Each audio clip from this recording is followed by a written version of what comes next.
La première personne qui aurait subi cette malédiction serait bien évidemment le général Harrison, ou le président des États-Unis Harrison, qui mourut d'une pneumonie seulement 3 mois plus tard après avoir été élu en 1840.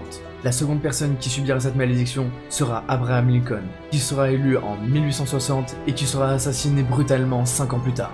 Ensuite, ce sera au tour de James Garfield, qui sera élu en 1880 et qui sera assassiné seulement 1 an plus tard. Puis vient le tour de William McKinley, qui sera élu en 1900 et qui subira un brutal assassinat seulement 1 an plus tard.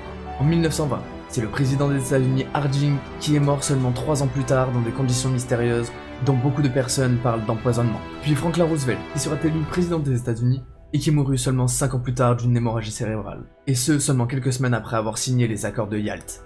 Là encore, beaucoup soupçonneront un assassinat. Pour finir, c'est peut-être l'un des plus célèbres que nous connaissons, à savoir l'assassinat des Kennedy en 1868 et qui avait été élu en 1960. Mais alors que ce soit pour Harrison, Abraham Lincoln, Franklin